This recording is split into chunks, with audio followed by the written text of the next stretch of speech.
Anna and Jason team up to take Valentin down. Hello everyone. Welcome to my channel General Hospital Update. I hope everyone is having a wonderful day. Before starting the video, please go ahead and hit the subscribe button and give this video a like up. Anna tells Jason her plan to bring Valentin down, and Kate's promises to send Sonny to prison. General Hospital. Liz checks on Finn. Chase brings his father's ashes home, and Drew tells Carly about his new opportunity.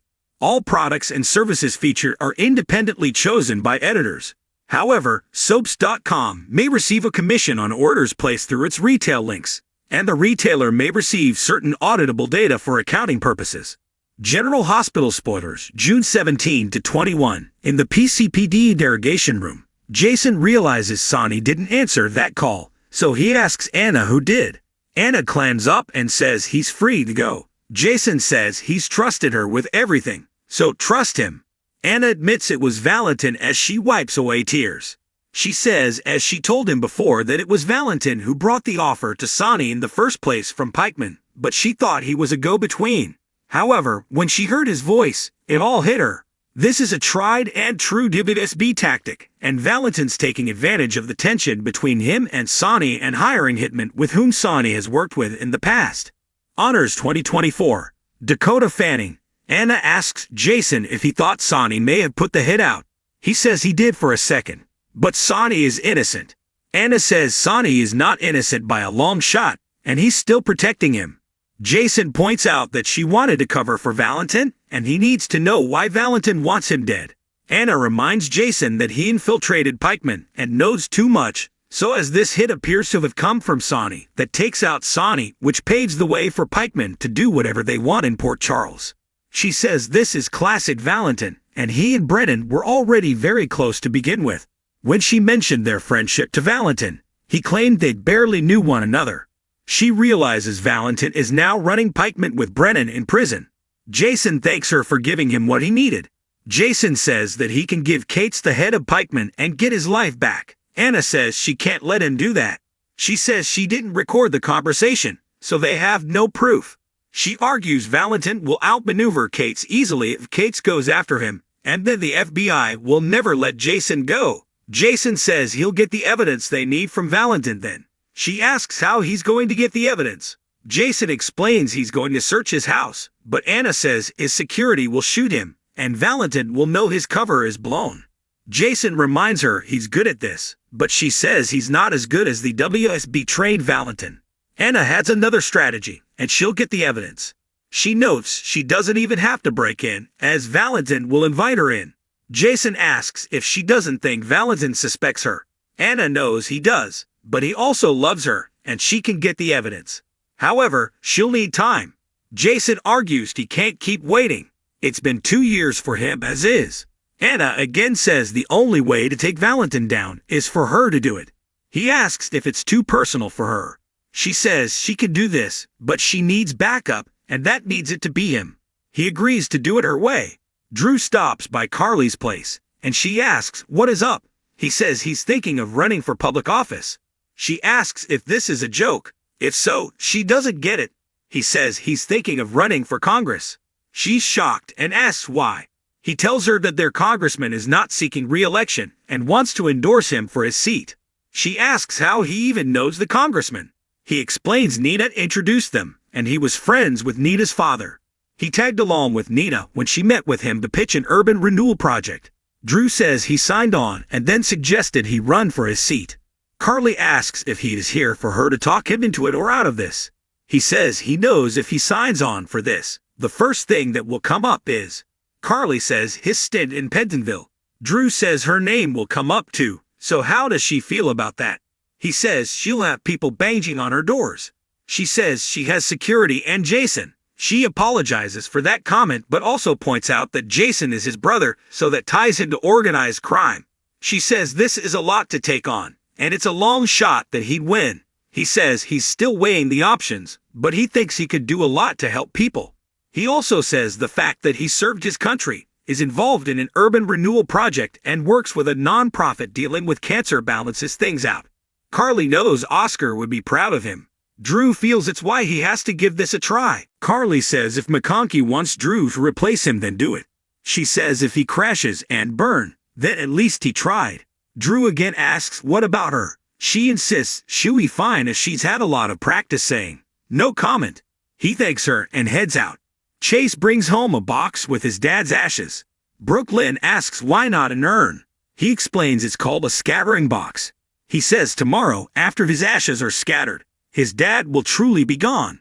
They sit down, and Chase knows a burial is permanent and would give him a spot to visit, but this feels like he's throwing him away. Brooklyn, they could keep him here on the mantle so he could see him and talk to him. Chase says Finn won't go for that, and it's his job to ensure his father's wishes are honored. She says to think of it this way.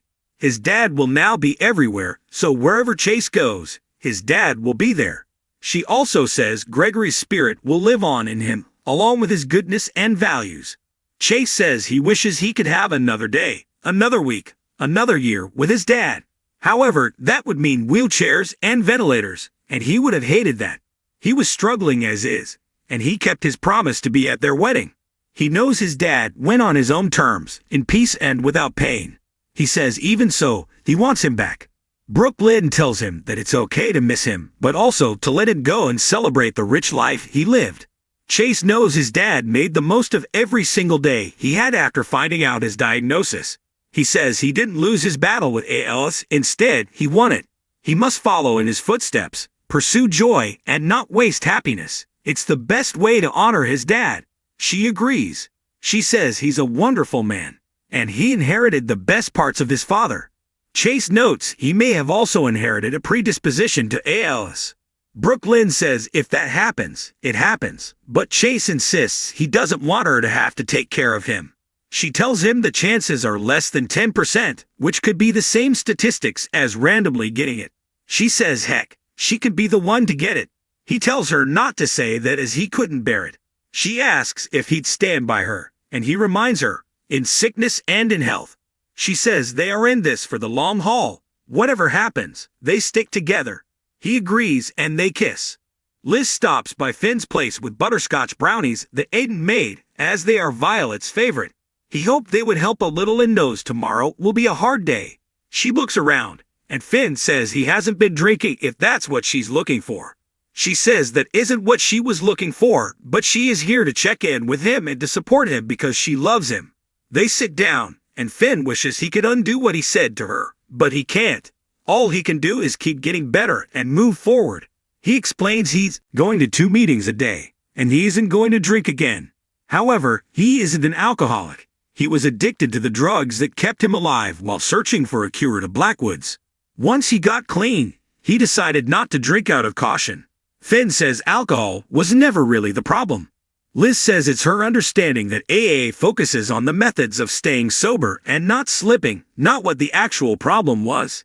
He agrees, and he only drank after finding his dad, but has no desire to drink again. Finn swears he won't take the risk of drinking again.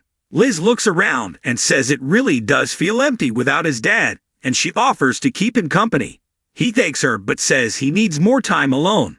She understands and hugs him. They share a kiss as well.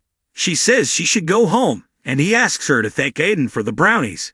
She will and says she'll see him tomorrow. She leaves, and Finn is in tears. Finn grabs his father's cane and begins to sob uncontrollably. At the warehouse, Kate barges in and confronts Sonny. He says he has a few questions about the attempted murder of Jason Morgan. Kate says his men made a real mess of things. He laughs that Jason walked away, so Sonny needs to hire better guys. Diane calls that slander, and she will not let Sonny answer any more of his questions. Kate is glad to hear her say that as he can arrest Sonny and question him at the PCPD. Diane asks on what grounds. He says for the attempted murder of Jason. Diane suggests the ones who tried to kill Jason should be arrested. Kate reveals they've identified one of the hitmen as someone connected to an organization that Sonny has done business with in the past. Diane points out he forgot to use the word allegedly, and this is flimsy evidence at best. Diane says his superiors will receive a complaint for harassing her client, or perhaps if he wants to think this over, he will realize he was a little hasty. Kate says they can wait until the rest of the evidence comes in. He turns to leave, and Sonny gloats, "Bye, Jagger." Kate says the best part of this is he's going to go down for killing Jason, the last in his line of proteges after Karen and Stone. What's sad is he took a young kid with brain damage, turned him into an enforcer, and then turned on him and tried to kill him. He smiles and says he'll love seeing him behind bars once and for all. After Kate leaves, Diane asks if Sonny really had nothing to do with this. Sonny says he had nothing to do with this. Did she think he did? Diane admits she did, and she's not alone. Sonny stops by Carly's and has something to tell her face to face. He swears he had nothing to do with what happened tonight. He relays what happened to Jason, which he learned about from Brick, and swears it wasn't him. He says Kate thinks he ordered the hit, and even his own lawyer doesn't believe in him, but he's telling her that it wasn't him. Carly says she believes him. He says to tell Jason that he's still angry and wants Jason out of the biz, but he didn't try and kill him. Carly says to tell Jason himself. She says deep down he knows Jason isn't his enemy, otherwise, why else would he be here? She says if he really believed Jason turned against him, he wouldn't give a damn if Jason thinks he tried to kill him. Sonny rants that Jason is an FBI informant. In his world, that means you have no code or honor, and he wants nothing to do with him. He storms out. Thanks for watching this video. Please subscribe to our channel.